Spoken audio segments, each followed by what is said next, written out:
Waalaikumsalam warahmatullahi wabarakatuh. Bismillah walhamdulillah wassalatu wassalamu ala rasulillah sayyidina wa maulana Muhammadin amma ba'du. Yang terhormat Dekan Fakultas Ekonomi dan Bisnis Islam Institut Ummul Qura Al-Islami Bogor, Bapak Jamaluddin SPD MEI. Yang kami hormati Bapak Denny Yusuf, Lead Product Manager Kitabisa. Yang kami hormati Bapak Egi Agustian Rahmat Sukendar, SEME, Ketua Prodi Perbankan Syariah Fakultas Ekonomi Bisnis Islam Institut Ummul Qura Ayuki Bogor. Yang kami hormati Ibu Norma Islami, SAK MAK, Sekprodi Perbankan Syariah Fakultas Ekonomi Bisnis Islam Institut Ummul Qura Ayuki Bogor.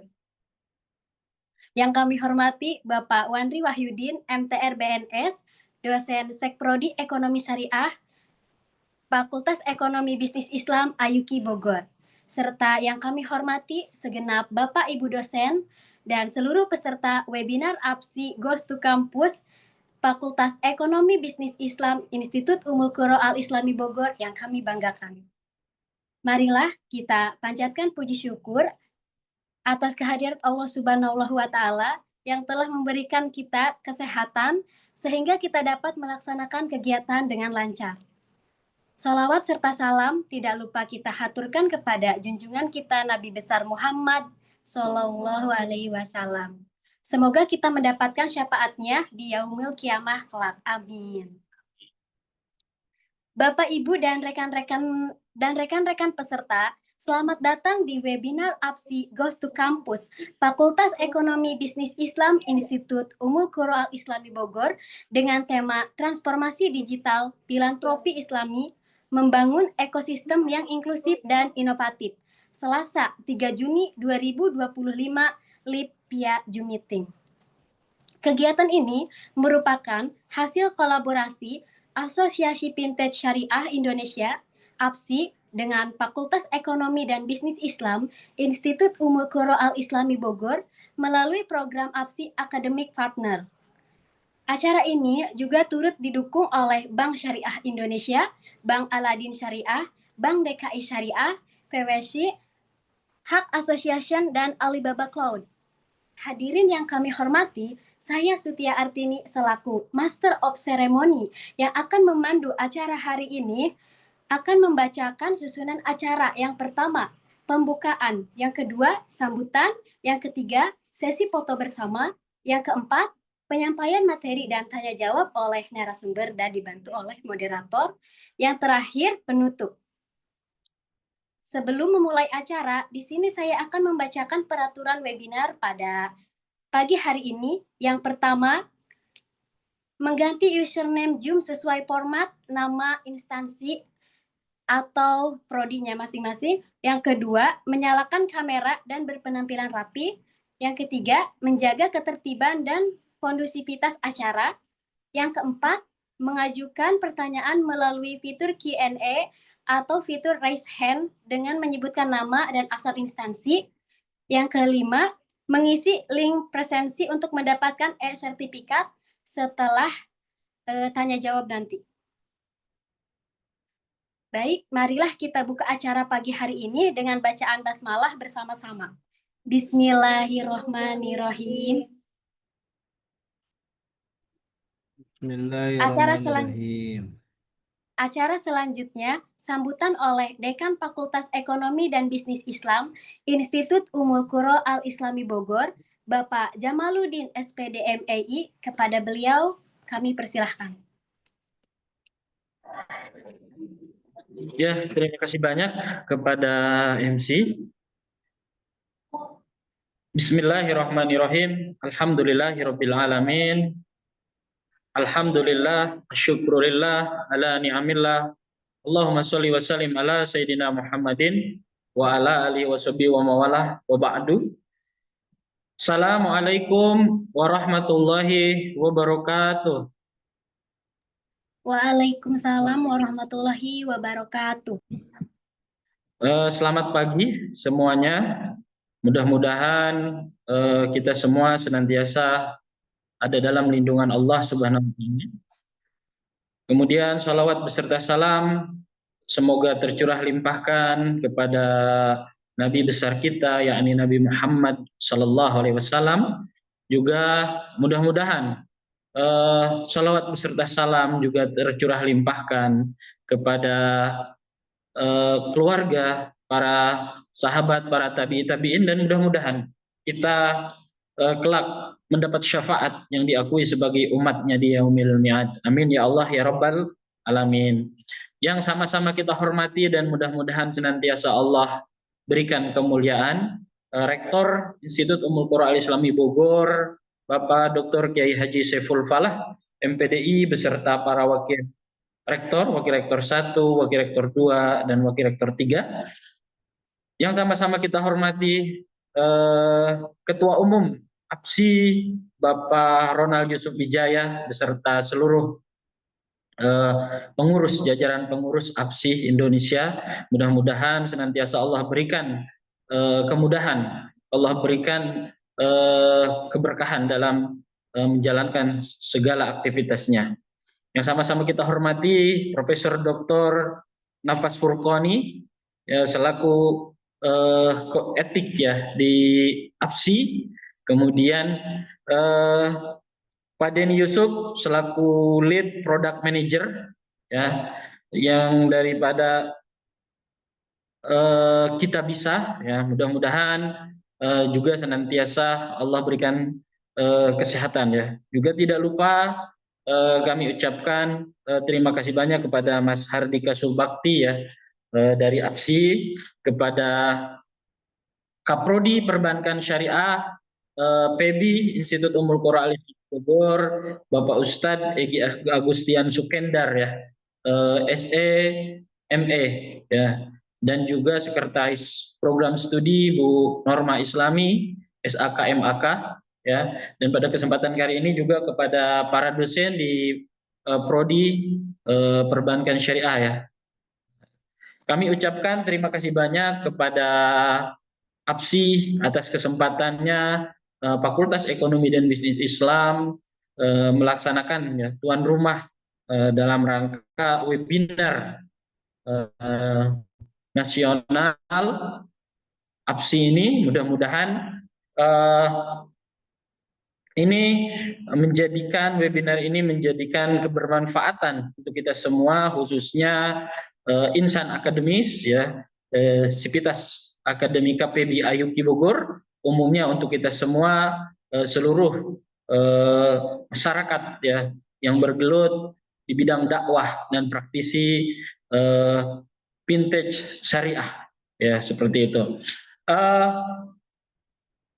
Baik semuanya, bahwa dewasa ini akademisi atau mahasiswa itu tidak hanya kita diminta unggul dalam bidang akademis ya, secara akademis, namun kita juga harus mampu menonjolkan sisi kreativitas dan inovatif agar kita mampu bersaing di dunia kerja yang sekarang sudah bertransformasi ke dunia digital yang begitu cepat ya, perubahan yang begitu cepat dengan transformasi digital seperti ini. Tentu acara ini sangat bermanfaat untuk kita semuanya, dan mudah-mudahan rekan-rekan mahasiswa semua baik dari Fakultas Ekonomi dan Bisnis Islam maupun mahasiswa yang berada di luar Bogor atau di Jabodetabek, di Jawa Barat, dan yang hadir dimanapun di seluruh Indonesia, mudah-mudahan mendapat keberkahan, manfaat ya, ilmu yang didapat pada kesempatan kali ini, juga relasi dan lainnya ya. Akhirul kalam, saya ucapkan terima kasih banyak atas terselenggaranya acara ini, dan mudah-mudahan kita senantiasa diberikan kesehatan oleh Allah Subhanahu wa taala, diberikan kemudahan dalam urusan kita semua. Wallahul muwaffiq ila aqwamit thoriq. Assalamualaikum warahmatullahi wabarakatuh. Waalaikumsalam warahmatullahi wabarakatuh. Terima kasih kepada Bapak Jamaluddin, SPD MAI, yang telah menyampaikan sambutannya. Sesi selanjutnya kita dokumentasi Untuk para peserta diharapkan on cam.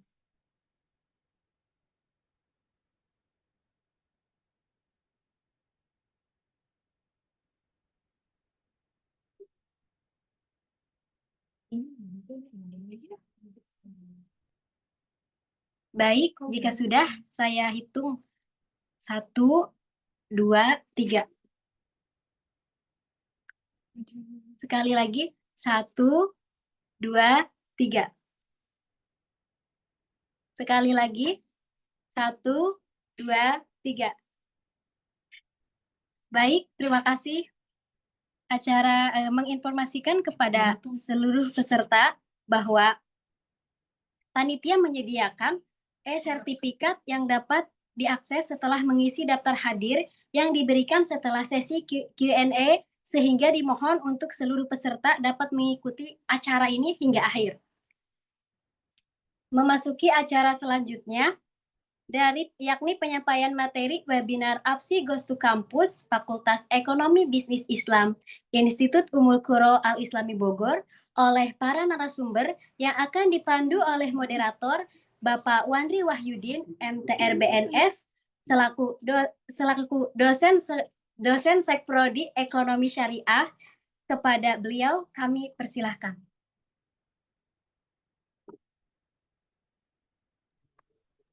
Baik, terima kasih kepada MC yang telah memberikan kesempatannya. Bismillahirrahmanirrahim. Assalamualaikum warahmatullahi wabarakatuh. Waalaikumsalam warahmatullahi wabarakatuh. Assalamualaikum warahmatullahi wabarakatuh. Alhamdulillahirabbil alamin. Rabbi shrah li sadri wa yassir li amri wahlul 'uqdatam min lisani yafqahu qawli amma ba'du. Alhamdulillahirabbil alamin. Hari ini Selasa tanggal 3 Juni insya Allah kita akan mengadakan dan kita akan mendengarkan nanti paparan yang akan disampaikan oleh pemateri kita semuanya. Mudah-mudahan apa yang nanti akan disampaikan oleh pemateri dapat menjadi ilmu yang bermanfaat, kemudian menjadi ladang pahala juga buat kita. Ada 2 pemateri pada hari ini yang akan memaparkan bagaimana kontribusi daripada digitalisasi terhadap filantropi yang ada di Indonesia saat ini. Adapun 2 pemateri itu, yang pertama adalah Bapak Denny Yusuf selaku Lead Product Manager Kitabisa. Kemudian yang kedua adalah Bapak Egy Agustian Rahmat Sukendar, SEME, Ketua Prodi Perbankan Syariah, Fakultas Ekonomi dan Bisnis Institut Ummul Qura Al-Islami Bogor, di mana pemateri yang pertama itu Bapak Denny akan menjelaskan atau memaparkan mengenai peran Kitabisa dalam akselerasi filantropi yang inklusif dan inovatif. Yang kedua kemudian peluang dan tantangan membangun ekosistem filantropi digital. Yang ketiga adalah strategi kolaborasi dalam ekosistem filantropi digital. Kemudian yang keempat adalah peran digitalisasi dalam meningkatkan aksesibilitas dan transparansi filantropi. Namun sebelum memaparkan materinya, saya terlebih dahulu akan membacakan CV dari beliau.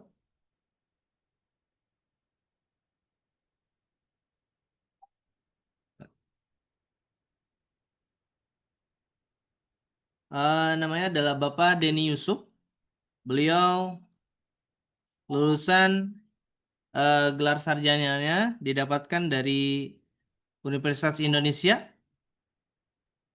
program studi ilmu komputer, kemudian gelar magisternya melanjutkan juga di Universitas Indonesia dengan jurusan teknologi informasi pada tahun 2018 sampai 2020.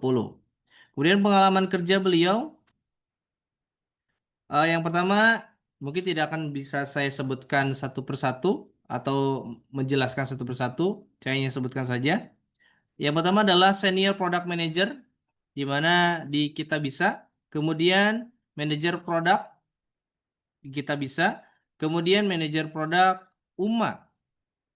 Selanjutnya adalah Manager Product bagi Learn Quran, kemudian pengembangan web di Belajar Quran, kemudian di Android Develop Intern Belajar Quran, yang mana pengalaman kerja beliau ini sangat expert sepertinya di bidangnya karena beliau berpendidikan juga masih lingkup di teknologi informasi. Maka dari itu, tanpa lama-lama lagi, saya persilakan kepada Bapak Denny Yusuf yang akan memaparkan mengenai filantropi dan digitalisasi terhadap akselerasi inovatif dan efektif terhadap filantropi yang ada di Indonesia saat ini. Baik, saya persilakan kepada Pak Denny Yusuf. Baik, terima kasih Pak Wanri. Sudah kelihatan ya screen saya ya? Belum muncul, Pak. Oh baik, sekarang Belum juga. Boleh. Nah, sudah. sudah ya? Ya, Sudah oke. muncul, Pak Denny. Siap, iya. Bismillahirrahmanirrahim. Assalamualaikum warahmatullahi wabarakatuh. Ya, Waalaikumsalam warahmatullahi wabarakatuh. sebelumnya terima kasih atas kesempatannya dari AFSI, lalu juga dari Institut Ummul Qura Al Islami Bogor, pada Pak Jamaluddin SPD MAI selaku Dekan Fakultas Ekonomi dan Bisnis Islam. Lalu juga ada Pak Egy Agustian selaku Rahmat Sukendar SEME selaku Ketua Prodi Perbankan Syariah, dan Pak Wanri ya selaku dosen Prodi Perbankan Syariah FEBI Institut Ummul Qura Al Islami Bogor, dan Mbak Sutia selaku moderator. Ya, jadi insya Allah saya hari ini akan sharing mengenai peran kita bisa dalam membangun ekosistem yang inklusif dan inovatif. Jadi hari ini saya juga mewakili CEO Kita Bisa yang juga merupakan anggota AFSI ya, dan salam kepada para peserta semua dari CEO Kita Bisa. Karena beliau ada kebetulan lagi sedang ada agenda yang lain. Jadi akan sharing mengenai 4 hal, teman-teman. Pertama, peran kita bisa dalam akselerasi filantropi, peluang dan tantangan ekosistem filantropi digital, kolaborasi. Yang ketiga, lalu yang keempat adalah digitalisasi akses dan transparansi. Jadi ada 4 hal yang insya Allah akan saya sharing hari ini ya. Jadi mungkin tadi sebelum sudah diperkenalkan juga oleh Pak Wanria selaku moderator terkait profil saya. Jadi saya sebenarnya cukup lama di bidang product management. Mungkin kalau teman-teman mungkin belum terbayang ya, product management itu mungkin seperti arsitek ya. Kalau arsitek itu dia merancang ini rumahnya seperti apa sih gitu. Nah, kalau saya merancang softwarenya seperti apa sih gitu. Aplikasinya, websitenya seperti apa gitu. Jadi sebelumnya saya juga sebagai engineer, sebagai full stack web developer, jadi bikin website, bikin aplikasi yang emang melakukan coding gitu ya. Lalu sejak 1 tahun dari bikin aplikasi secara langsung dengan coding, lalu saya pindah ke product management gitu. Studi saya juga kebetulan memang tentang teknologi informasi dan computer science ya di Universitas Indonesia. Ya, sedikit tentang saya yang sudah diperkenalkan juga oleh moderator tadi. Ya, jadi yang pertama adalah peran kita bisa rekan-rekan dalam akselerasi filantropi gitu. Jadi kita bisa alhamdulillah sudah berdiri sejak 2013 ya, teman-teman. Mungkin di sini ada yang pakai Kita Bisa, mungkin boleh angkat tangan, atau mungkin nggak akan saya tanyain sih, tapi ada yang pakai Kita Bisa ya, mungkin di sini ada yang pernah mungkin boleh chat atau angkat tangan gitu. Pernah donasi mungkin atau pakai fitur apa? Oh, ada ya ini. Pakai buat sedekah subuh, alhamdulillah. Dan saya juga akan menyenggol, oh Pak Egy juga ya. Terima kasih karena sudah mempercayai Kita Bisa gitu ya. Mungkin teman-teman yang lain juga ada ya yang pakai Kita Bisa ya. Jadi kita sejak 2013 ada situs dan aplikasi. Ini ada Hafiz ya, terima kasih juga. Aplikasi Kita Bisa telah menjadi jembatan kebaikan dan wadah gotong royong masyarakat Indonesia. Kita alhamdulillah sudah ada 11 juta donor gitu ya. Jadi ada 11 juta masyarakat, terutama Indonesia ya. Mungkin 99,99% usernya orang Indonesia.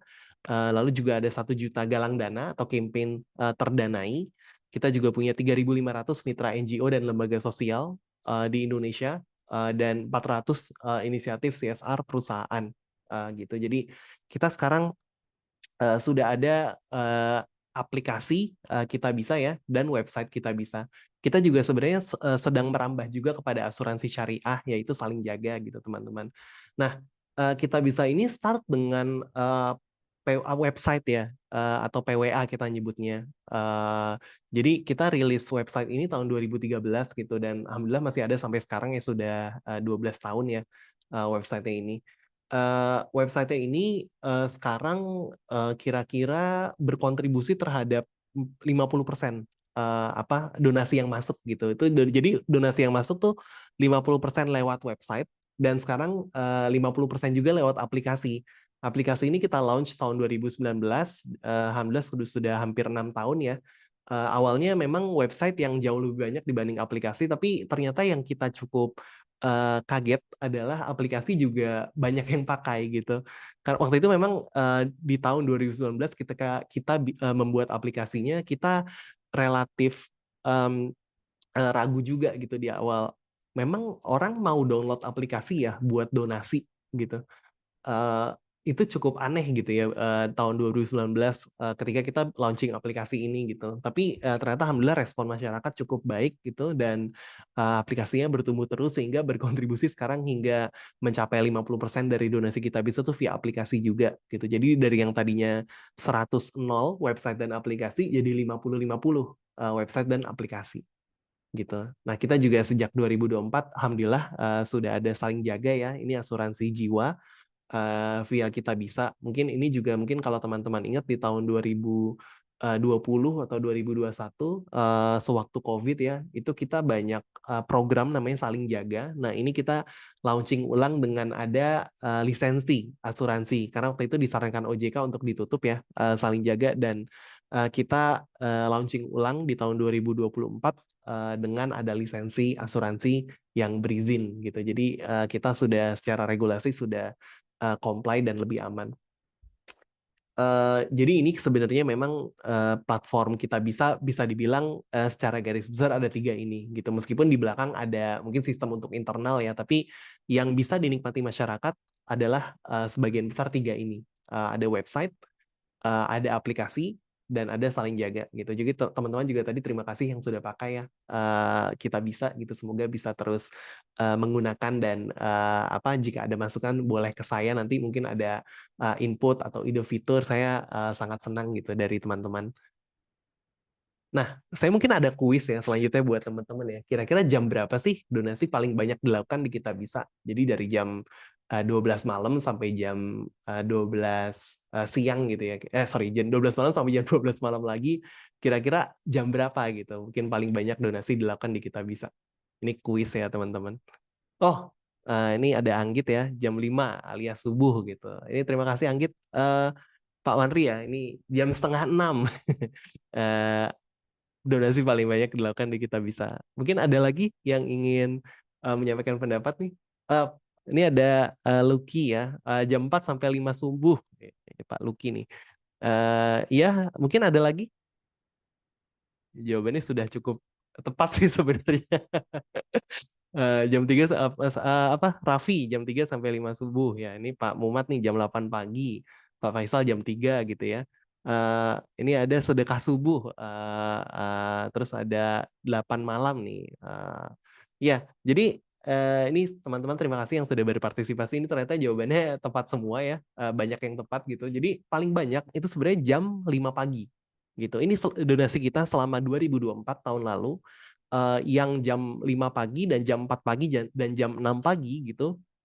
Itu sangat banyak dibandingkan jam-jam lain gitu. Kalau jam-jam lain jam 7, jam 8 sampai ke depan gitu ya, itu relatif cukup mungkin mirip-mirip ya angkanya ya, tapi di jam 4, 5, 6 gitu terutama itu bisa dilihat grafiknya tuh sangat signifikan banyak donasinya gitu. Jadi ternyata memang alhamdulillah masyarakat Indonesia tuh cukup suka dengan sedekah subuh gitu ya. Tadi teman-teman juga beberapa ada yang bilang di chat ya jam 4 sampai 6 gitu. Itu relatif di mana masyarakat Indonesia mungkin sudah bangun untuk sholat subuh dan mereka juga melakukan donasi gitu. Ada juga sih mungkin yang cukup menarik ya bahwa dari sedekah subuh ini ada yang mungkin ya udah deh sholat subuhnya mungkin dalam beberapa kesempatan tuh telat gitu ya, tapi sedekahnya tidak telat gitu. Jadi memang mengawali hari dengan yang baik ya. Itu sangat dikedepankan ya bagi user Kita Bisa gitu. Mereka senang untuk memulai hari dengan sedekah subuh gitu. Mungkin setelah sholat subuh atau sebelum sholat subuh. Dan kita juga melakukan beberapa inovasi untuk mengcapture behavior sedekah subuh ini. Jadi kita ada fitur namanya donasi otomatis gitu ya. Tadi teman-teman juga ada yang bilang sedekah subuh sepertinya pakai donasi otomatis gitu. Jadi alhamdulillah ini refleksi juga terhadap grafik di halaman sebelumnya ya, slide sebelumnya, bahwa sedekah subuh ini di pendaftarnya tuh ada sekitar 80% dari seluruh kategori donasi otomatis gitu. Jadi mayoritas orang-orang yang ingin sedekah secara otomatis itu mereka milih sedekah subuh gitu. Dan sedekah subuh ini menjadi fitur yang cukup andalan ya bagi kita bisa. Alhamdulillah sampai sekarang masyarakat cukup suka. Beberapa kali viral juga di berbagai macam sosial media seperti TikTok dan X gitu ya, dan Instagram gitu. Sedekah subuh mulai dari 1.000 kita bisa donasi setiap hari.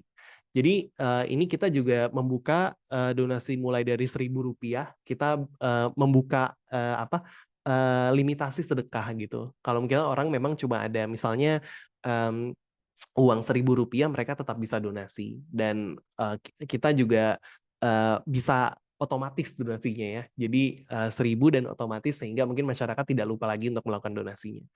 Kita juga open marketplace, siapapun bisa galang dana di Kita Bisa. Alhamdulillah 40-50% kita adalah campaign medis gitu. Jadi biasanya memang tidak masyarakat yang mungkin belum memiliki uang, atau mungkin biaya operasi misalnya terlalu mahal, pengobatan terlalu mahal. Nah, kita bisa bantu melalui kekuatan masyarakat yang lain juga gitu ya di Kita Bisa untuk membayar biaya medisnya gitu. 40-50% adalah campaign medis. Sisanya juga banyak seperti pembangunan masjid, lalu misalnya untuk kesembuhan tadi ya, medis gitu juga, lalu juga mungkin infrastruktur seperti bangun jembatan gitu, lalu juga sembako dan lain-lain. Banyak sekali variasi galang dana di Kita Bisa.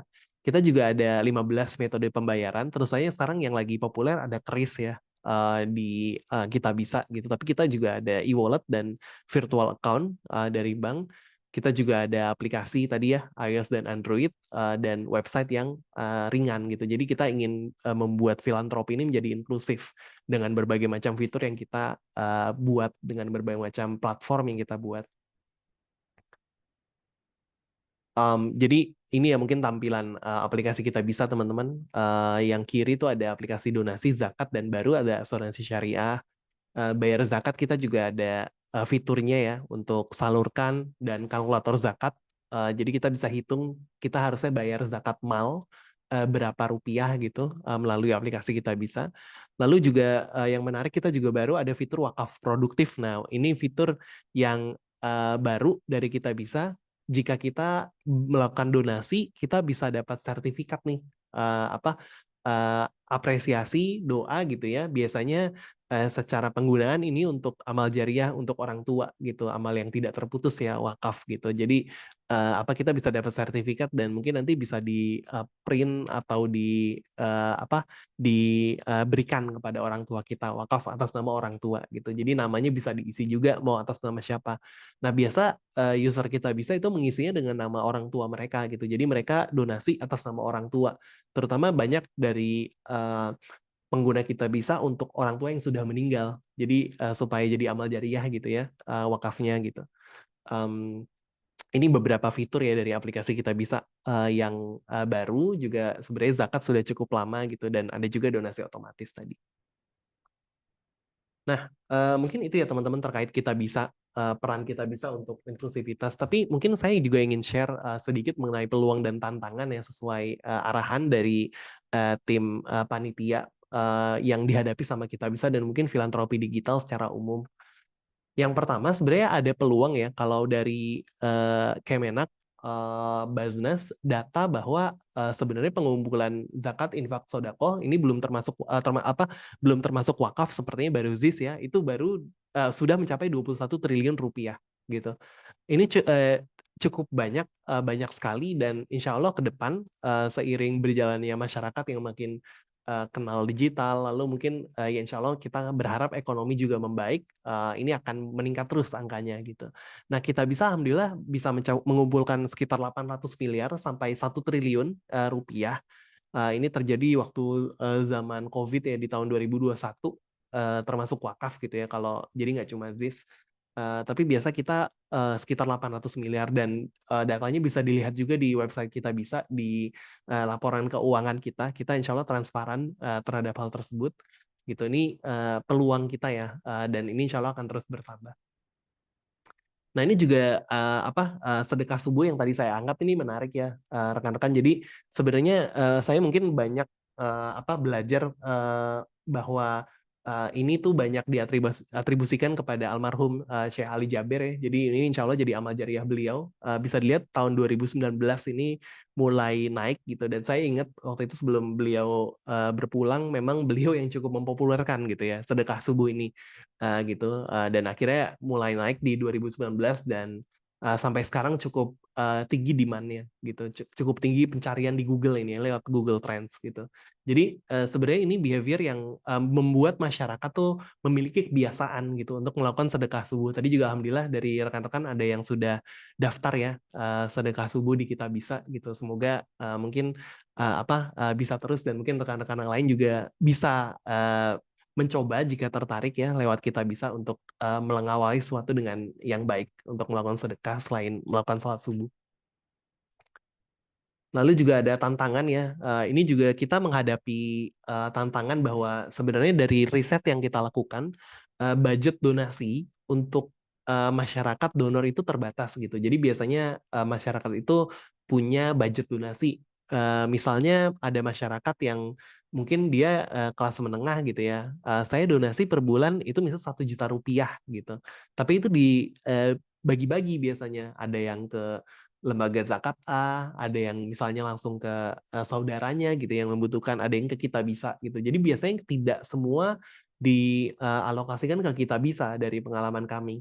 Ada yang memang donasi juga ke masjid dekat rumahnya misalnya gitu ya. Jadi banyak variasi sebenarnya dalam alokasi dana alokasi dana donasi gitu. Dan kita melakukan diferensiasi, jadi nggak cuma donasi aja, tapi kita juga melakukan yang namanya volunteer trip. Jadi volunteer trip ini kita mengencourage user kita untuk melakukan volunteer, tapi mereka juga berdonasi gitu. Jadi mereka bisa langsung misalnya datang ke panti asuhan gitu ya, datang ke mungkin konservasi binatang gitu ya, untuk berbagi dan melihat secara langsung memang yang membutuhkan seperti apa. Jadi dari donasinya bisa dilihat langsung dampaknya seperti apa dan ikut kegiatan gitu. Jadi ternyata yang menarik, Gen Z itu banyak juga yang ikut volunteer trip ini ya gitu. Jadi kita beberapa kali di berbagai macam tempat, dan biasanya kalau misalnya ingin ikut volunteer itu harus war tiket gitu ya. Jadi mungkin seperti konser ya, kalau teman-teman mungkin memperhatikan di loket gitu, biasanya kalau ada konser, nah orang tuh war tiket, apalagi kalau yang populer ya, mungkin yang dari Korea atau misalnya band Indonesia yang cukup terkenal. Nah, volunteer juga seperti itu. Ternyata peminatnya cukup banyak sampai harus war tiket gitu. Nah, itu tantangan ya teman-teman ya. Jadi budget donasi terbatas gitu. Lalu yang lain juga dalam filantropi digital, bagi kami yang cukup terasa tantangannya adalah biaya untuk sustainability operasional gitu. Jadi sebenarnya untuk mendirikan dan bikin Kitabisa itu sustain, bisa membuat orang donasi di Kitabisa itu kan butuh biaya ya teman-teman. Biaya server, biaya SDM yang mengerjakan, lalu juga mungkin tim lapangan gitu, lalu membuat tim pengecekan gitu ya. Misalnya kalau ada orang ingin membuat galang dana, kita butuh mengecek apakah ini beneran orangnya valid gitu ya, atau sebenarnya dia penipuan gitu, dan kita punya tim khusus untuk itu gitu. Nah, segala macam infrastruktur dan resources itu butuh biaya gitu. Dan yang menarik sebenarnya memang donor sangat sensitif terhadap biaya operasional. Mengapa misalnya 100% donasinya itu tidak masuk kepada penerima manfaat ya, karena memang kita butuh potongan untuk bikin Kitabisa ini tetap ada gitu. Jadi ini kalau dari behavior namanya overhead aversion. Jadi kalau ada perubahan sedikit aja dalam biaya, mereka langsung sensitif gitu, dan mungkin langsung memilih biaya platform filantropi lain ya gitu. Nah, karena itulah kita bisa ingin sangat transparan dalam biaya ini gitu. Untuk biaya operasional kita bisa gitu. Jadi kita sudah ada ini yang kita kotakin warna hijau ya. Kalau ingin donasi, kita memunculkan ini terus gitu ya. Jadi masyarakat bisa tahu, oh ini memang secara akad dipotong di awal nih, gitu ada 5% gitu. Jadi kita ingin transparan agar masyarakat juga nyaman donasi di kita bisa gitu. Nanti juga saya akan sharing bagaimana kita sangat mengedepankan transparansi ya di kita bisa. Lalu juga ada kolaborasi, teman-teman kita juga alhamdulillah dengan BSD Maslahat ya juga salah satu anggota AFSI juga gitu. Kita luncurkan baru saling jaga ulama gitu. Jadi ada ulama yang kita kita dorong dengan saling jaga program saling jaga ulama perlindungan diri ya. Jadi kemarin baru launch dengan BSD Maslahat dan Basnas gitu. Lalu juga untuk rekan-rekan kita di Palestina, alhamdulillah kemarin kita juga baru mengirimkan bantuan ya bersama rekan-rekan NGO yang lain di Indonesia seperti Basnas gitu, Dompet Duafa gitu ya, bantuan yang memang digalang dana oleh masyarakat Indonesia. Itu ada sekitar alhamdulillah 110-an miliar dibagikan untuk masyarakat Palestina gitu dengan dalam bentuk bantuan seperti bahan makanan, lalu pakaian gitu ya dan lain-lain. Kita juga ada ini kolaborasi dengan Palang Merah Indonesia. Insya Allah kita sangat terbuka jika ada peluang kolaborasi dan amplifikasi kebaikan dengan lebih banyak lagi. Terakhir ya, bagaimana kita mengimplementasikan transparansi di kita bisa ya. Jadi ada ini ya, pertama ada pencairan dana. Jadi kapanpun penggalang dana itu ingin mencairkan dana dan mereka mencairkan dana, mereka harus melaporkannya gitu. Jadi ini harus ada laporannya nih. Misalnya pencairan ini untuk bantuan usaha untuk duafa dalam bentuk gerobak ayam gratis gitu ya bagi penerima manfaat di area Jabodetabek dan sekitarnya gitu. Ini juga nih untuk gerobak ayam gratis juga untuk 4 penerima orang manfaat gitu. Jadi ketika kita masyarakat atau NGO ingin mencairkan dana, mereka harus melaporkan ini buat apa sih gitu ya dananya gitu. Lalu juga mereka harus menulis kabar terbaru karena mungkin perlu ada perkembangan juga ya dari masyarakat bagaimana sih untuk sebagai bentuk pertanggungjawaban kepada masyarakat bagaimana sih uangnya digunakan buat apa gitu ya. Jadi kita mengimplementasikan fitur kabar terbaru ini. Di sini juga ada foto yang nanti bisa diklik ya dan bisa dilihat gitu ya. Update-nya seperti apa sih dari galang dana dan pencairannya gitu. Lalu kita juga menampilkan total donasi terkumpul ini untuk token listrik ya, biar listriknya di masjid terpelosok itu bisa aktif lagi gitu. Jadi ini terkumpul 54 juta dari 75 juta dan kita menampilkan ini gitu di awal. Dan sebenarnya kalau diklik ya menu di bawah itu ada detailnya gitu. Bagaimana sih ini misalnya untuk biaya payment gateway gitu itu berapa, lalu untuk biaya misalnya untuk kita bisanya untuk operasionalnya berapa gitu dan penerima manfaat itu dapat berapa itu detail kita ada gitu. Lalu juga seluruh yang donasi gitu ya kita juga tampilkan gitu. Jadi ada bentuk transparansi di sini dan kita bisa memilih anonim. Jadi masya Allah masyarakat Indonesia cukup aware ya dan mereka tidak ingin ria gitu. Jadi kita ada fitur anonim yang nanti namanya jadi orang baik atau hamba Allah ya jika mereka tidak ingin menampilkan namanya gitu dalam berdonasi. Mungkin itu saja teman-teman, kurang lebihnya mohon maaf. Nanti mungkin jika ada pertanyaan kita lanjutkan di tanya jawab. Wassalamualaikum warahmatullahi wabarakatuh. Waalaikumsalam warahmatullahi wabarakatuh.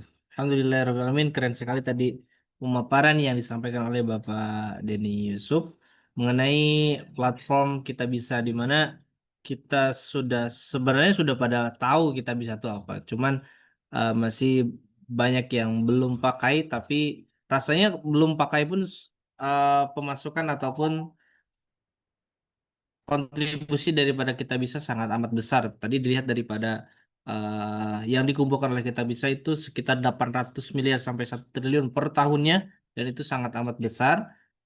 Di samping kita adanya Baznas dan sebagainya, kita bisa menjadi hadir sebagai platform digital untuk mengentaskan dan juga mensejahterakan umat khususnya begitu. Baik, rekan-rekan semuanya, tadi sudah disampaikan materi yang pertama. Selanjutnya, teknis daripada penyampaian materi yang kedua. Kemudian nanti untuk tanya jawab, boleh dipersiapkan terlebih dahulu. Baik itu nanti akan bertanya mengenai wakaf ataupun zakat, dan mengenai kita bisa ini silahkan dipersiapkan. Namun untuk pertanyaan nanti di chatbox tadi sudah dijelaskan oleh Kak Nada di kolom chat. Namun nanti setelah pemaparan pemateri yang kedua, silahkan dipersiapkan dulu. Baik, Bapak Ibu, selanjutnya adalah pemaparan materi yang kedua yang akan disampaikan oleh Bapak Egy Agustian Rahmat Sukendar, yang juga sekaligus sahabat saya di kampus sebagai dosen perbankan syariah dan juga beliau sebagai ketua program studi perbankan syariah di Institut Ummul Qura Al-Islami Bogor. Yang akan beliau sampaikan adalah mengenai zakat dan wakaf produktif. Sebelum kita persilahkan kepada Bapak Egy, saya akan membacakan CV-nya terlebih dahulu. Beliau S2 beliau di Universitas Ibnu Khaldun Bogor pada tahun 2020 sampai tahun 2022, terus pada tahun 2022, di mana beliau adalah Magister Ekonomi, konsentrasinya adalah zakat. Kemudian sebelumnya beliau sarjana di UIN Maulana Malik Ibrahim Malang, lulus pada tahun 2019. Kemudian pengalaman bekerja beliau menjadi Syariah Supervisor Board, kemudian Head of, ini adalah ketua program studi perbankan syariah, kemudian Head of NJS Wakaf Foundation, kemudian Head of Quran Education, kemudian Enumerator Division, kemudian Sekretaris daripada Garamatan Foundation pada tahun 2022 sampai sekarang. Dan juga banyak sekali organisasi yang diikuti, mulai daripada anggota daripada Asosiasi Fintech Syariah Indonesia, beliau juga menjadi seorang anggota. Kemudian Member of Asosiasi Program Keuangan dan Perbankan Syariah tahun 2003 sampai sekarang, dan banyak sekali organisasi yang beliau ikuti. Tidak saya bisa sebutkan satu persatu. Kemudian ada beberapa yang beliau telah laksanakan dalam bentuk social project. Yang pertama adalah Internasional Dakwah Jambore di Papua pada tahun 2022. Kemudian ada Dai Wilayah 3T Kementerian Agama RI pada tahun 2024. Kemudian Strengthening Spiritual Value at Kapontren Ummul Qura. Kemudian ada Satu Desa Satu Hafiz yang beliau laksanakan pada tahun 2021 sampai 2023. Baik, jika dibacakan satu-satu angka banyak dan memakan waktu. Untuk membersihkan waktu, saya persilakan saja kepada Bapak Egy yang akan memaparkan materi pada hari ini. Untuk itu, mari simak sama-sama, dengarkan, mudah-mudahan apa yang disampaikan oleh Bapak Egy dapat bermanfaat bagi kita semuanya. Kepada Bapak Egy, saya persilahkan. Oke, baik. Terima kasih Pak Wandri, moderator. Baik, terima kasih. Bismillahirrahmanirrahim. Assalamualaikum warahmatullahi wabarakatuh. Waalaikumsalam warahmatullahi wabarakatuh. Alhamdulillahirabbil alamin. Wassalatu wassalamu ba'du. Bismillahirrahmanirrahim. Wa Sebentar ini. Oke. Baik ya. Yang kami hormati ya, ada Bapak Jamaluddin, SPD MHI, dan beliau adalah kandidat doktor ya, mudah-mudahan S3-nya segera selesai ya. Dan juga yang kami hormati segenap seluruh pengurus APSI ya, juga yang kami hormati dari Kita Bisa. Nah, kebetulan saya ini sebelum masuk ke materi nih, kebetulan ada Kita Bisa, itu agenda di Papua waktu Jambore Dakwah kita, kebetulan fundraisingnya di Kita Bisa. Saya bersama Ustadz Fadlan Garamatan masjid pada saat itu. Ya, alhamdulillah berkat dari kita bisa kurang lebih terkumpul hampir 500 juta untuk membangun masjid kurang lebih. Tapi saya tepatnya berapa? Jadi terima kasih pada kita bisa nih ke Pak Denny ya. Dulu saya dari itu Mas Hibat yang mengawal kami itu untuk campaign di Jambore dakwah. Mudah-mudahan nanti di kegiatan-kegiatan dakwah lagi kepada dalam bisa kolaborasi kita bisa. Ya, Masya Allah. Baik, yang kami terus kemudian teman-teman mahasiswa dan Bapak dan Ibu pada kesempatan ini eh, kita kebetulan kolaborasi antara Prodi Perbankan Syariah dengan APSI untuk mengadakan transformasi digital filantropi Islam. Karena ini penting bagaimana kemudian filantropi Islam yang di dalamnya ada zakat, infak, sedekah, wakaf ini menjadi salah satu instrumen yang bisa mendorong kekuatan ekonomi umat, khususnya kekuatan ekonomi Indonesia. Tentu dengan adanya perkembangan teknologi ini menjadi potensi yang besar untuk dikembangkan. Nah, sebelum masuk ke bagaimana kemudian transformasi filantropi ini ke digitalisasi, ada yang paling penting, bagaimana kemudian zakat dan wakaf ini menjadi sebuah instrumen untuk membangun sebuah peradaban dari generasi ke generasi, gitu ya. Misalnya zakat itu kalau kita lihat dalam Al-Quran saja itu diulang sebanyak 28 kali dalam Al-Quran. Dan juga bahkan kata zakat itu beririsan bergandengan dengan kata sholat itu di dalam Al-Quran sebanyak 26 kali. Artinya zakat ini menjadi salah satu perintah yang penting untuk kita perhatikan, sama halnya ke bagaimana kita memperhatikan sholat. Nah, kenapa bisa demikian? Karena zakat adalah sebuah instrumen untuk membangun peradaban melalui peradaban gotong royong dan juga distribusi sosial, gitu ya. Nah, begitu pula wakaf. Makanya kalau saya ini di layar ini ada buku saya ya, pertama kebetulan pas dengan tema yang apa yang saat ini akan kita kaji dan akan kita diskusikan, saya jelaskan. Ramadan kemarin saya terbit ya tentang manajemen JIS, zakat, infak, sedekah, transformasi zakat ya digital, gitu ya. Nah, sebelum saya ingin menjelaskan secara filosofis bahwa zakat dan wakaf ini kalau dalam kacamata pertumbuhan dan pembangunan ekonomi, khususnya membangun peradaban Indonesia ini menjadi poin penting bagaimana zakat ini menjadi sebuah penyelesaian atau persoalan-persoalan dalam aspek ekonomi mikro, pengentasan kemiskinan misalnya individu-individu. Makanya nanti muncul produk-produk bagaimana pemberdayaan zakat mampu mengubah jadi yang tadinya mustahik menjadi muzaki. Lalu kemudian juga aspek wakaf. Wakaf ini kalau kita berbicara wakaf, kalau dalam kacamata ekonomi ini akan mampu menyelesaikan persoalan-persoalan yang berkaitan dengan makroekonomi. Sehingga ketika zakat dan wakaf ini mampu dioptimalisasikan, ini akan mampu menyelesaikan ruang-ruang yang mungkin oleh pemerintah belum bisa diatasi, gitu ya. Sehingga aspek wakaf hari ini mulai digarap melalui digitalisasi. Ya. Jadi wakaf ini sistemnya sifatnya sustainable, ya berkelanjutan. Terus lanjut ini slide-nya. Oke. Nah, itu landasan filosofis bagaimana kemudian ZISWAP atau filantropi Islam, zakat wakaf ini bisa menjadi sebuah instrumen membangun peradaban khususnya di Indonesia. Kalau kita lihat data pengguna internet gitu ya. Ini tahun 2023 misalnya. Hari ini mungkin 2025 bisa lebih tambah gitu ya. Kenaikannya luar biasa hari ini, semua orang memegang gadget, semua orang memegang smartphone. Ini menjadi kesempatan untuk para pelaku, para praktisi filantropi untuk bisa masuk dan membuat segmen yang baru, segmen donor yang baru.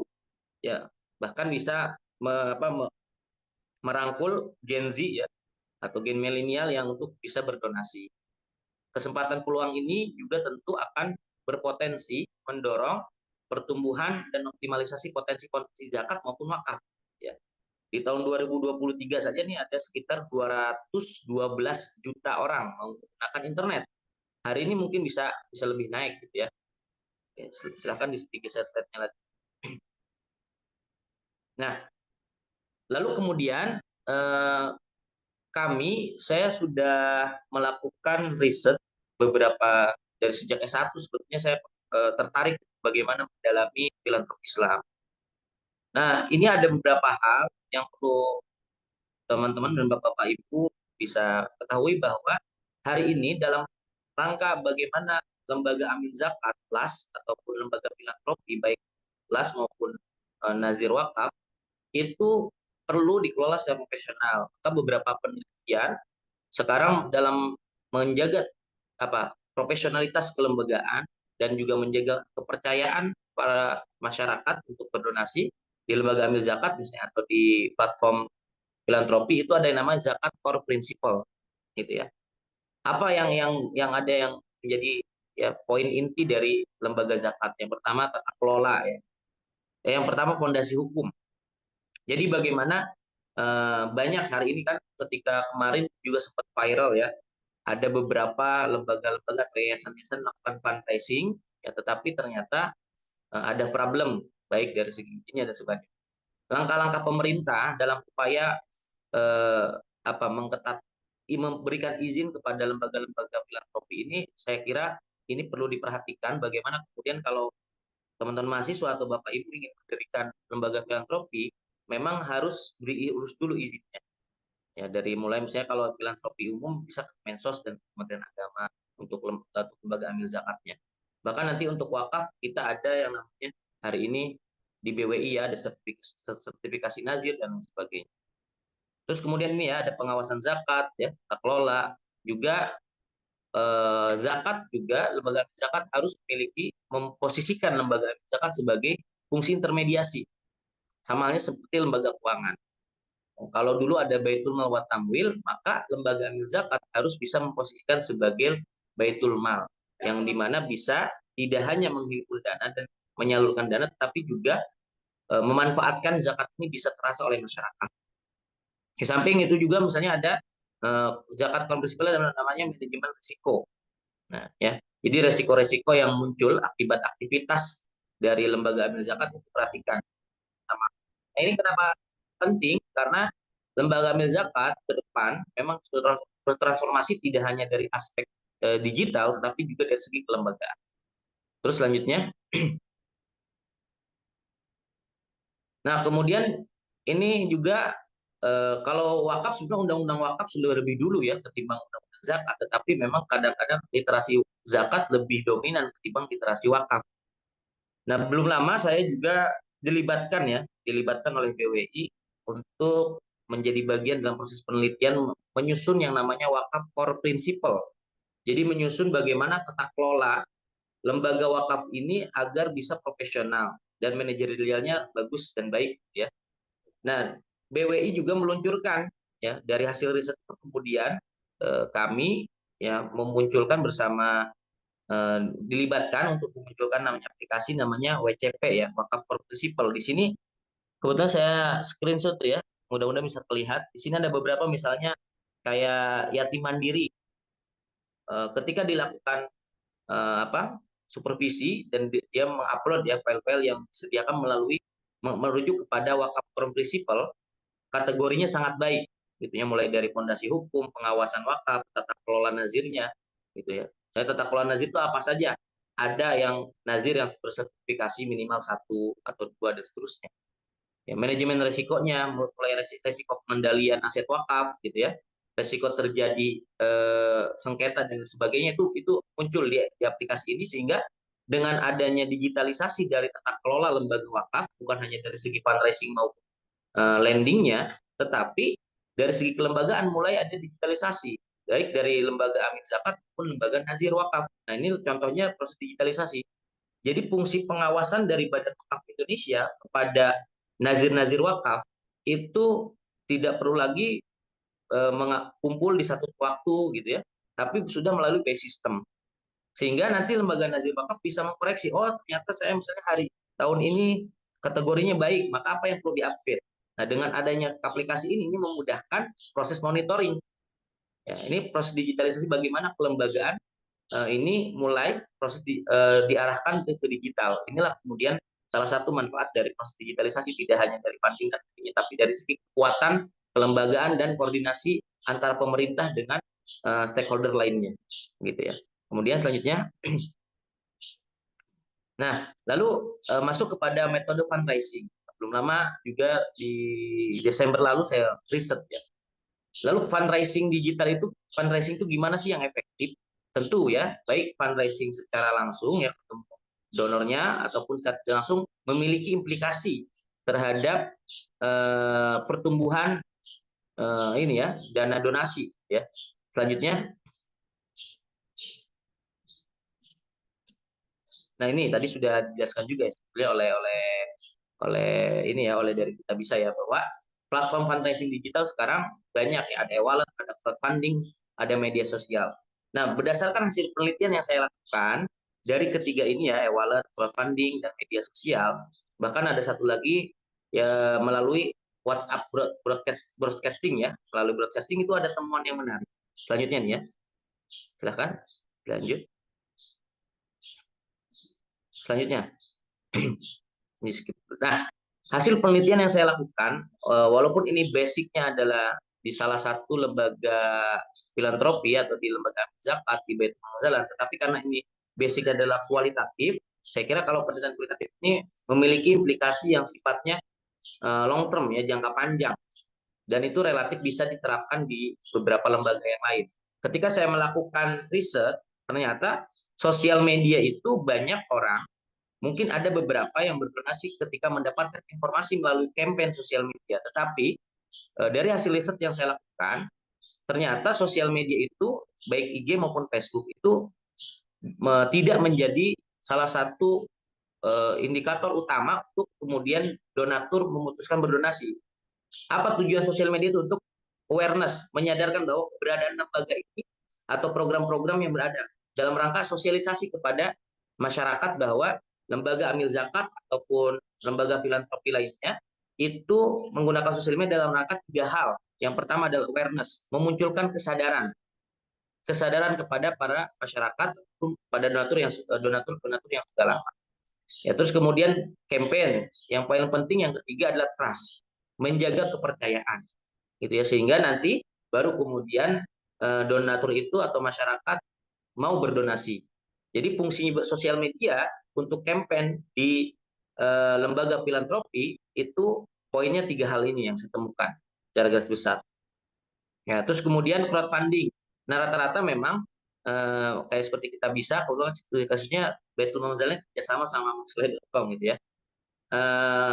Kayak kita bisa itu kan crowdfunding. Ternyata banyak hari ini masyarakat percaya bahwa crowdfunding ya atau fitur-fitur atau platform crowdfunding ini untuk melakukan untuk menaruh atau menyimpan dananya untuk melakukan donasi ya, donate fund. Dan juga dari aspek lembaga amil zakatnya itu kenapa kita bisa hari ini banyak orang yang percaya kita bisa untuk mensosialisasikan program-program lembaganya ya. Karena tadi dari kita bisa menjaga bagaimana tadi sudah sampaikan ada database donaturnya dijaga, terus kemudian potensial orang yang berdonasinya dari user yang menggunakan ini sangat terlihat.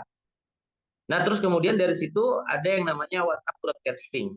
Nah, ini apa fungsinya? Dari sosial media setelah kesadaran muncul untuk keberadaan lembaga, kepercaya, baru mereka berdonasi crowdfunding. Setelah itu baru muncul nama WhatsApp broadcasting untuk menjaga maintenance donatur-donatur yang sudah berdonasi di lembaga. Jadi tujuan WhatsApp broadcasting kadang-kadang bahkan dari hasil penelitian yang saya lakukan itu biasanya dari total total donasi program yang kita broadcast itu minimal 10% orang berdonasi dari program yang kita share melalui WhatsApp gitu ya. Nah, lalu kemudian integrate database, pengelolaan yang baru dan yang lama ya, donatur yang lama dan baru dari melalui 3 tahap melalui sosial media, crowdfunding dan WhatsApp ini dalam rangka untuk menjaring donatur yang baru dan menjaga donatur yang sudah lama berdonasi di lembaga filantropi. Sehingga akhirnya berefek kepada multiplikasi kepada outputnya pertumbuhan partisipasi orang berdonasi, ya, berinfak atau berzakat dan lain. Selanjutnya. Nah, ini juga bisa menjadi salah satu cara atau strategi yang bisa dilakukan oleh lembaga filantropi untuk memilih. Ya, karena kita tahu sekarang bisa melibatkan influencer. Cuman bagaimana influencer yang kita akan gunakan untuk kemudian branding ya, lembaga maupun untuk mengiklankan program-program fundraising kita, maka di sini dibedakan dari hasil penelitian ketika tujuan meng-hire influencer tujuannya untuk jangkauan yang lebih luas dan memberikan awareness kepada masyarakat, kepada publik, maka yang harus kita gunakan adalah influencer makro, influencer yang besar, ya, yang sekiranya di sini secara teoritis itu lebih dari 100.000 pengikut.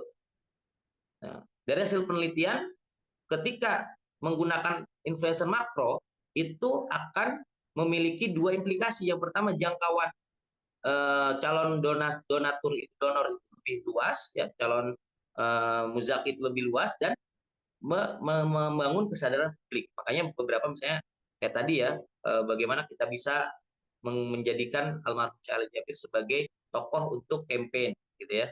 Itu kan membangun kesadaran publik. Tetapi ketika ingin membangun kepercayaan personal dan keterlibatan intensif, artinya orang itu mau berdonasi lebih lagi, berdonasi dan terus berdonasi, dan mengikat ya kekuatan emosional antara lembaga dengan masyarakat adalah dengan menggunakan influencer mikro. Karena memang relatif berdasarkan hasil penelitian bahwa influencer mikro itu pengikut-pengikutnya itu lebih loyal, ya. Nah, gitu. Jadi ada dua hal yang perlu Bapak Ibu atau teman-teman mahasiswa perhatikan, bahwa tujuan kita menggunakan influencer untuk campaign di fundraising digital itu untuk apa? Apakah untuk jangkauannya diperluas atau misalnya untuk menjaga loyalitas, gitu ya. Nah, kalau menjaga loyalitas maka gunakan influencer mikro, gitu ya. Selanjutnya, nah ini ya, terus masuk ke wakaf ya. Tadi wakaf sudah saya singgung secara kelembagaan bahwa walaupun misalnya secara tata kelola sudah mulai BPOI menggunakan sistem, ternyata realisasi wakaf ya masih rendah, ya, masih kurang dari 1%. Kalau kita lihat dari wakaf uang aja gitu ya, itu potensinya bisa sampai 188 triliun per tahun. Nah, ini menjadi potensi yang besar, makanya ketika zakat dan wakaf ini dioptimalkan, apalagi ditambah ada dengannya teknologi digital, maka harusnya tidak harus bisa mendongkrak pertumbuhan realisasi wakaf, ya, di atas 1%. Produk-produk ada wakaf link sukuk dan lain sebagainya. Selanjutnya, nah ini ya, ini dari beberapa hasil tinjauan riset, penelitian bahwa fintech dalam penggalangan dana, ya, baik itu apa namanya zakat maupun wakaf, ternyata ada dampak yang signifikan dengan adanya fintech, financial technology. Ya, apa saja misalnya dapat membangun kepercayaan, ya, juga dapat membangun dapat meningkatkan pengumpulan, ya, dan lain sebagainya, gitu ya. Selanjutnya, nah, apa saja kanal ini sudah saya jelaskan selanjutnya. Ya. Nah, lalu apa sih kemudian dampak inklusi sosial dan keuangan dengan adanya digitalisasi filantropi Islam? Yang pertama adalah tadi ya, kepercayaan, trust. Dengan adanya digitalisasi, semua orang bisa mantau. Semua orang bisa melihat aktivitas-aktivitas yang dilakukan oleh lembaga-lembaga filantropi. Ya. Dengan adanya transparansi itu, muncullah kepercayaan. Nah, jadi adanya digitalisasi muncul kepercayaan, meningkat adanya transparansi. Juga yang ketiga, partisipasi generasi muda. Kalau dulu mungkin anak-anak muda mau berdonasi belum sadar, tetapi dengan adanya digitalisasi, dengan adanya proses digitalisasi tadi tanpa sadar, itu akan membangun persepsi perubahan perilaku konsumen, khususnya di generasi muda. Dulu generasi muda ingin bersedekah itu malas, dengan adanya digitalisasi, karena perilaku konsumen hari ini, perilaku masyarakat sudah berubah, itu bisa menjangkau anak-anak muda, melibatkan anak-anak muda. Makanya sekarang kalau kita lihat ya, campaign-campaign di lembaga filantropi banyak tuh volunteer-volunteernya, relawannya itu rata-rata anak-anak muda. Itu kenapa? Karena tadi digitalisasi untuk bisa membangun segmen baru yang disebutkan di awal dengan menjangkau anak-anak muda. Ya, tetapi dengan orang-orang yang sudah tua itu juga bisa menggunakan fundraising melalui fundraising tradisional, ya. Juga dengan adanya inklusi sosial, jadi memastikan semua individu memiliki akses yang sama sumber daya dan peluangnya. Jadi dengan digitalisasi, semua orang memiliki keterbukaan secara sosial berinteraksi. Tadi kan dari kita lihat dari kita bisa saja misalnya itu ada dilihat bagaimana transaksi antara kita bisa dengan donor, terus dari apa namanya dari lembaga yang mempercayai untuk campaign kita bisa itu bertransaksi dengan donornya gitu ya. Jadi adanya keterbukaan ya, interaksi antara lembaga dan masyarakat. Dan juga yang terakhir ada inklusi keuangan. Jadi dampaknya juga keterbukaan, bagaimana laporan keuangan. Ya. Jadi masyarakat bisa melihat sendiri ya progresnya, terus dana itu digunakan untuk apa. Secara garis besar ada 5 aspek ini ya, dampak digitalisasi filantropi Islam ya terhadap di bidang aspek sosial dan keuangan. Selanjutnya, ya, lalu apa dampak filantropi digital di bidang ekonomi ya, yang tentu efisiensi pengelolaan dana. Ya. Walaupun tadi dikatakan dana dengan digital naik, ya, tapi dengan digitalisasi justru itu bisa mengefisiensi pengelolaan dana. Bayangkan kalau dulu belum ada digitalisasi, orang campaign harus buat apa namanya alat-alat campaignnya itu kan lumayan gitu ya, lumayan besar, sehingga dengan adanya digitalisasi itu membantu sekali gitu ya, efisiensi pengelolaan dana, sehingga alokasi dana yang diberikan dari donatur atau muzaki ya kepada lembaga itu lebih banyak dimanfaatkan untuk kepada penerima manfaat. Nah ini ya, sehingga apa aplikasinya tadi, efisiensi terus peningkatan dana terkelola ya, meningkatkan jumlah dana yang tersedia untuk inisiatif program-program di SWAP. Lalu pemberdayaan UMKM yang mendukung usaha kecil dan menengah untuk pertumbuhan ekonomi. Banyak sekali lembaga-lembaga amil zakat sekarang membuat program-program pemberdayaan berbasis digitalisasi gitu ya. Dulu tahun 2015 dulu saya meneliti di salah satu di Basnas Kota Malang itu ada program yang namanya KMKP, kelompok masyarakat kerja produktif. Nah, bahkan dulu juga sudah mulai ada digitalisasi 2012 penelitian saya sudah lakukan digitalisasi. Bahkan sekarang dengan adanya fintech, nah ini bisa digarap lebih lanjut bagaimana kemudian ekosistem pemberdayaan masyarakat bisa melalui misalnya peer-to-peer lending gitu ya, atau sekuritas crowdfunding bisa melalui dana zakat atau infak gitu ya. Nah, dengan menggunakan program pemberdayaan KMKP, kelompok masyarakat kota produktif gitu ya.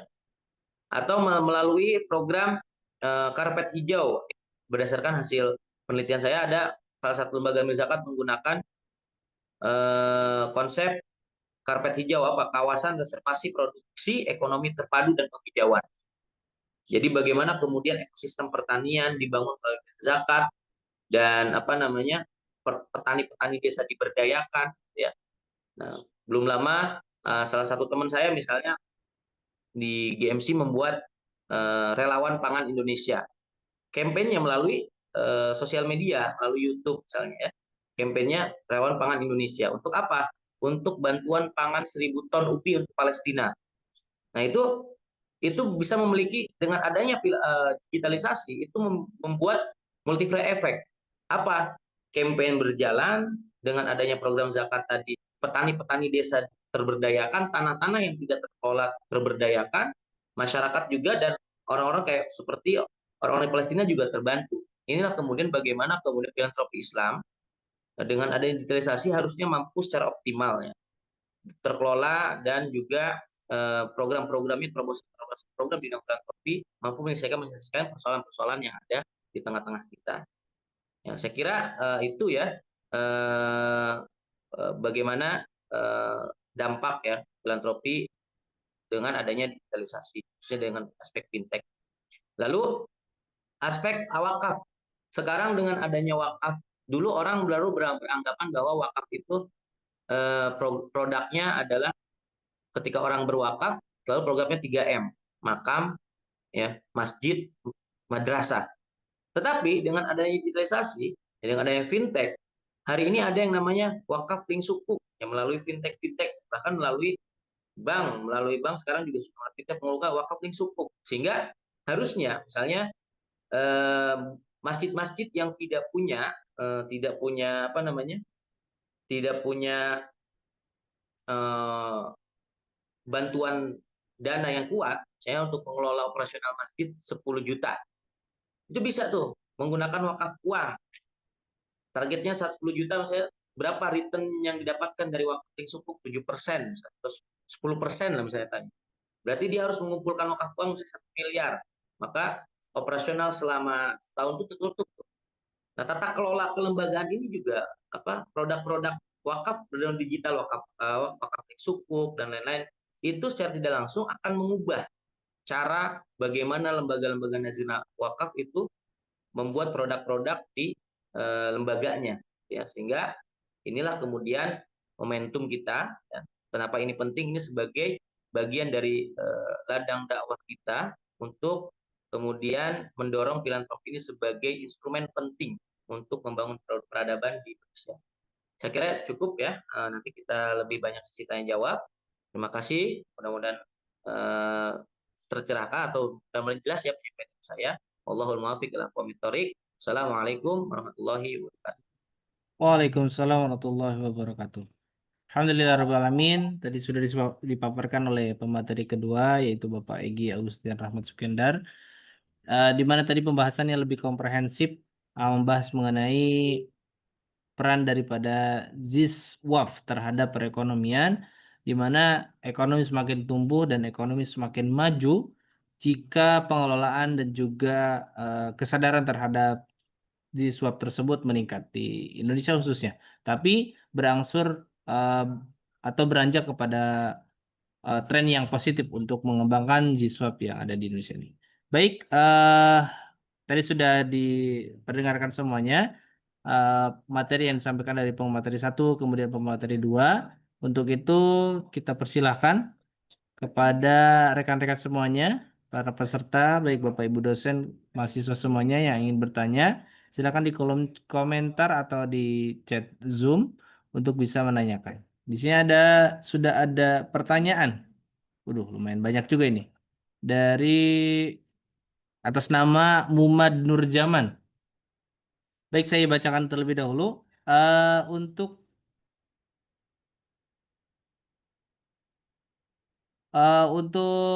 teknisnya sudah tadi disematkan oleh Kak Nada dalam bentuk pertanyaan, kemudian sebutkan nama, asal instansi, kemudian pembicara yang dituju, pembicara 1 atau pembicara 2, berikut dengan pertanyaannya. Baik, di sini ada 5 pertanyaan mungkin. Saya bacakan terlebih dahulu ya. Izin tanya ke Pak Egy terkait bagaimana zakat kalau dikembalikan fungsinya sebagai salah satu pendapatan negara hari ini masih zakat bersifat filantropi secara Islam. Tidak punya kekuatan yang signifikan. Kemudian silakan dibaca juga oleh Pak Egy. Kemudian Oke, baik. yang kedua terkait zakat dan pajak. Hari ini umat Islam harus bayar zakat dan pajak. Bagaimana menciptakan harmonisasi antara kewajiban kedua ini? Mungkin pembeda antara zakat dan pajak mungkin ya. Yang ketiga, bagaimana wacana tentang zakat sebagai pengurang pajak? Adakah wacana itu dan bagaimana mungkin tanggapan daripada Pak Egy? Yang keempat, tanggapannya terkait wacana green zakat menurut fikih kontemporer. Dan yang kelima, satu lagi Pak, penting wakaf casling apa casling ya? Casling deposito. Ya mungkin itu ada 5 pertanyaan yang diborong oleh atas nama Pak Mumad Nurjaman. Untuk bisa dijawab oleh Pak Egy, dipersilahkan. Oke, baik. Ada ya, suara saya ada ya? Ayo, mangga silakan Pak Egy. Oke, terima kasih Pak Muhammad Nurjaman. Ini banyak sekali, nih. Luar biasa berarti tadi menyimak ya penjelasan. Baik, pertanyaan nomor 1 ya. Salah satu pendapat negara ini zakat masih bersifat filantropi Islam, tidak punya kekuatan yang signifikan. Nah, sebetulnya di Indonesia sendiri ya, dengan adanya undang-undang zakat maupun adanya undang-undang wakaf ini memberikan ruang memberikan ruang kepada lembaga-lembaga filantropi dan kehadiran pemerintah untuk bahwa saat ini sudah harus gitu ya. Justru sekarang sudah mulai nih ya, bahkan tahun belakangan ya, filantropi ini sudah mulai digarap oleh pemerintah. Mungkin maksudnya kenapa nih filantropi ini tidak dimasukkan ke dalam postur APBN kita, gitu karena memang ya karena postur APBN kita kadang-kadang masih sifatnya menggunakan sistem defisit anggaran. Tapi memang dalam upaya ini ada alternatif yang lain, makanya dibentuk namanya Badan Wakaf, ada Basnas, itu dalam upaya untuk supaya zakat ini juga memberikan stimulus ekonomi kepada masyarakat, gitu ya. Dengan adanya di undang-undang ini, gitu ya, undang-undang wakaf maupun undang-undang zakat. Jadi saya kira justru negara hari ini berupaya bagaimana zakat dan wakaf ini coba diakselerasi dengan digitalisasi yang muncul sekarang adanya cash wakaf link sukuk CWLS misalnya. Itu kan dalam upaya bagaimana potensi wakaf ini mendorong pembangunan infrastruktur negara, gitu ya. Cash wakaf link sukuk, gitu kan. Nah itu kan upaya yang coba dibangun oleh pemerintah sehingga membangun infrastruktur negara, program-program strategis nasional itu tidak hanya mengandalkan investor asing atau bahkan tidak hanya mengandalkan APBN kita, tapi ada instrumen yang lain melalui potensi wakaf, cash wakaf link sukuk, ya. Terus kemudian pertanyaan kedua terkait zakat dan pajak. Hari ini umat Islam, saya kira di Indonesia sudah ada ya peraturan zakat itu bagaimana kemudian orang yang sudah bayar zakat itu bisa mengurangi pajak, gitu ya, tinggal dilaporkan aja. Ya, selama menyalurkan zakat itu kepada lembaga yang resmi.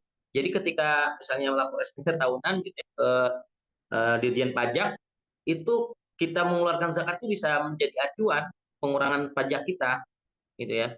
Jadi justru pemerintah sudah mengatur regulasi itu. Kalau tidak salah itu di peraturan pemerintah, ya Undang-Undang Zakat kan nomor 23 tahun 2011 itu ya. Nah, di situ diatur tuh pada Undang-Undang Pajak ya.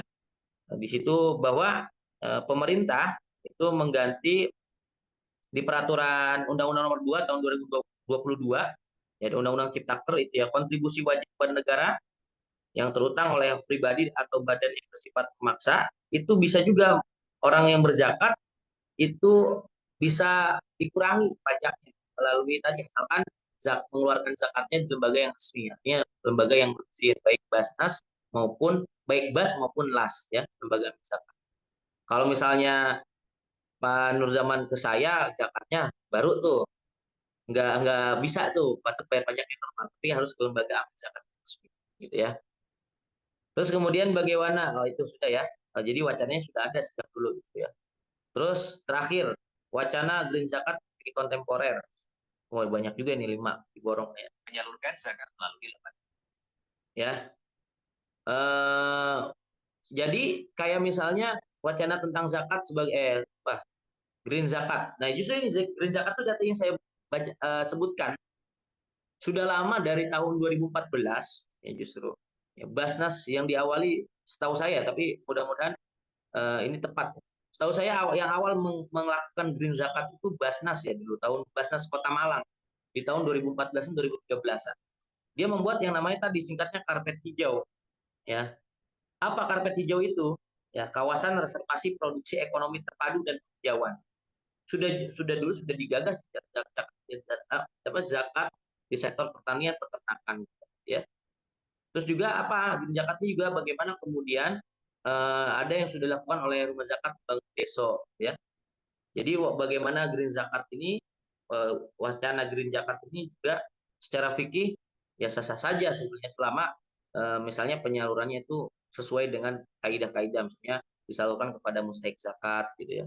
Kayak hari ini banyak kok program-program yang sudah dilakukan. Kayak wakaf juga. Wakaf kalau kita melihat histori sejarah juga ya, wakaf produktif misalnya. Justru kalau kita melihat sejarah tinta kemasan pengelolaan wakaf di zaman Utsmani ya, Turki, itu kan disalurkan kepada aspek-aspek produk seperti pertanian gitu ya, dan lain sebagainya. Jadi ke aspek-aspek yang sektor ketahanan pangan dan lain-lain gitu ya. Terus untuk wakaf cash link deposito. Nah, ini apa nih maksudnya? Menanyakan akadnya apa produk ini.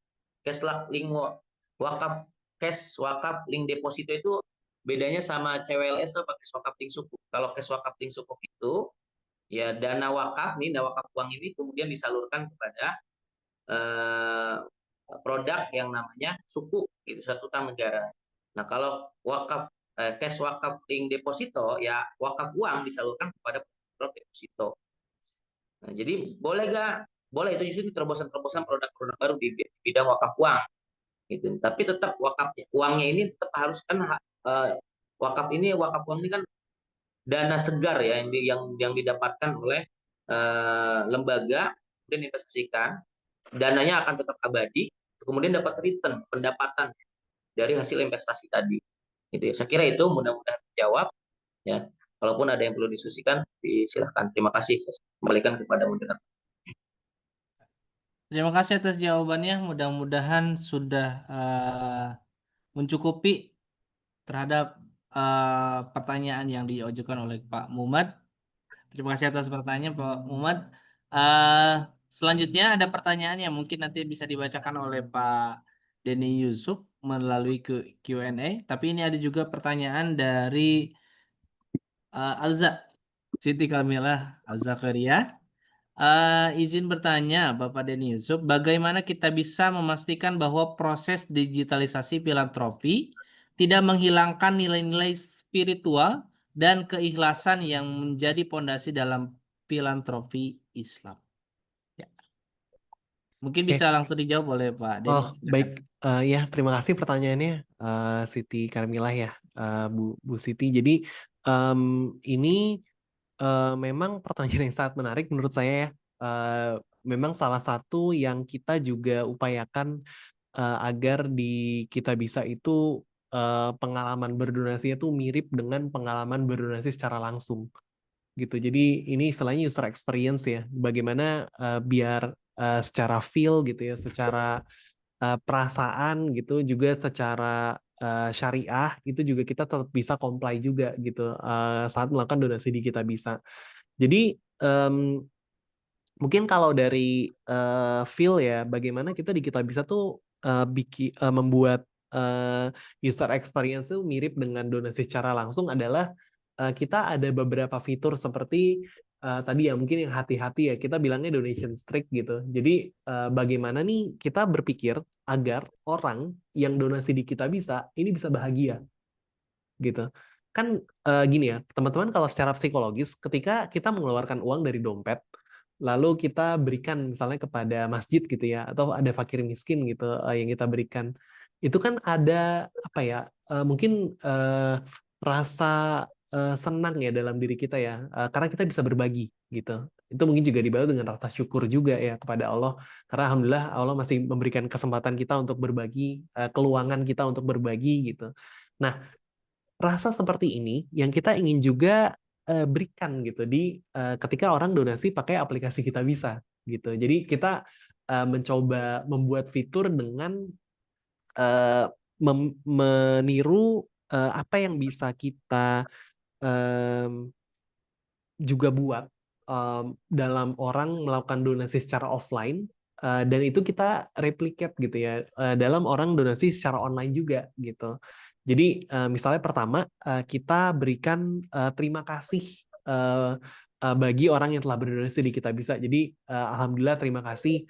Ini adalah ucapan terima kasih dari para penerima manfaat gitu, daripada beneficiary. Jadi ada fotonya nanti, foto apa beneficiary-nya, kita bilangnya thank you page ya kalau di Kita Bisa ya, penerima manfaatnya yang berterima kasih atas donasi Anda gitu.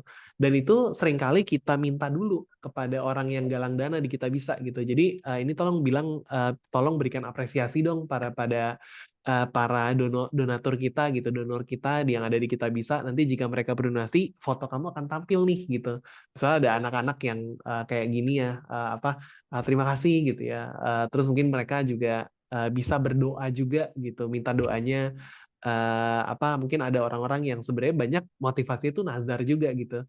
Jadi saya berdonasi harapannya semoga diberikan kemudahan dalam ujian SNBT misalnya gitu ya.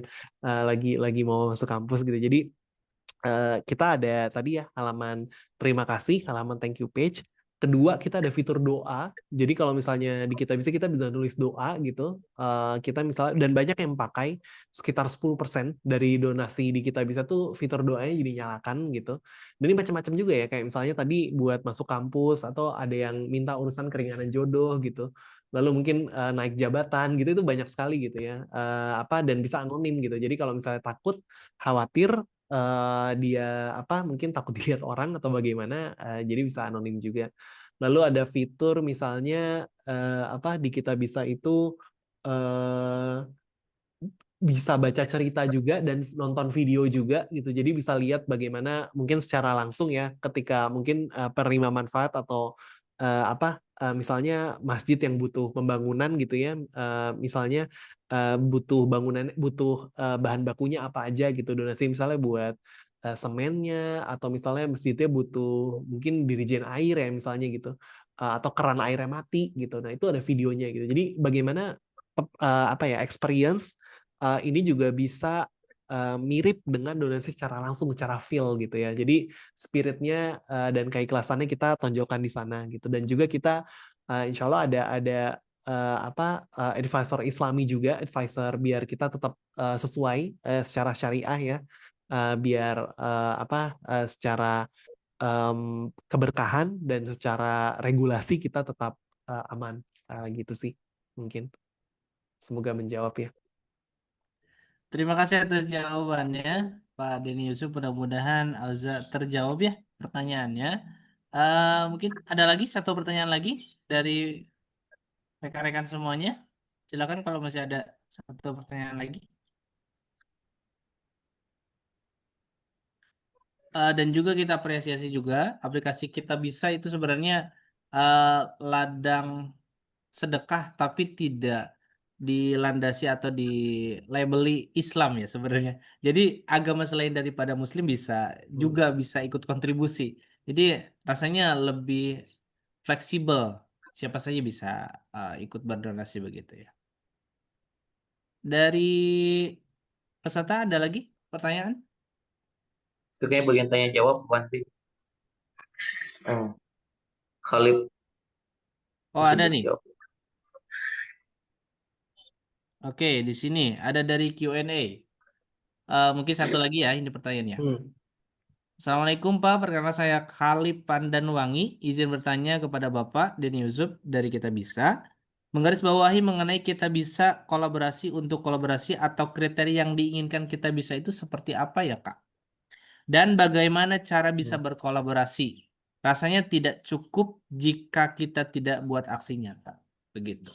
Enggak, silakan Pak Denny, boleh Iya, dijawab. baik. Jadi untuk kolaborasi ya di Kita Bisa, insya Allah kita terbuka untuk kolaborasi kebaikan ya rekan-rekan, dalam bentuk misalnya mengadakan acara bersama misalnya, atau teman-teman bisa galang dana langsung di Kita Bisa gitu, atau bahkan mungkin beberapa kali kita juga mengadakan misalnya kunjungan yang ke panti asuhan gitu untuk mengalokasikan dana yang sudah terkumpul dan penyaluran gitu ya. Atau kita juga ada bentuk misalnya voluntrip, jadi bisa volunteering untuk mengajak rekan-rekan yang Gen Z, yang user Kita Bisa biasanya Gen Z, untuk datang misalnya ke penerima manfaat, misalnya untuk ada yang membersihkan sampah bareng gitu ya. Lalu juga mungkin datang mengadakan acara di panti asuhan, itu banyak juga sih gitu. Atau misalnya ingin promosi di Kita Bisa, itu juga bisa gitu. Ya, mungkin itu sih, asal mungkin dalam naungan insya Allah kebaikan gitu ya, kita bisa kolaborasi bareng lah gitu. Jadi tidak terbatas sih, insya Allah.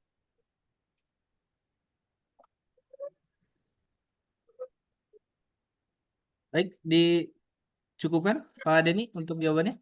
Iya, jawabannya insya Allah sudah sih. Ya, mudah-mudahan bisa terjawab ya Khalid mengenai pertanyaannya. Baik, rekan-rekan semuanya, para peserta, Bapak Ibu dosen, mahasiswa semuanya, Alhamdulillah materi sudah disampaikan dan juga kita akhiri dengan tanya jawab yang mudah-mudahan pertanyaan ini bisa terjawab dan terpuaskan apa yang menjadi pertanyaan di benak pada penanya semuanya, dan mudah-mudahan dapat pencerahan dan juga ilmu yang bermanfaat bagi kita semuanya untuk mengentaskan kesejahteraan di Indonesia ini. Kemudian tadi disampaikan oleh Pak Egi juga, Pak Egi memiliki buku yang mungkin bisa jadi referensi dan juga bahan bacaan mengenai pemahaman mengenai ZIS dan berbasis mengenai digital juga.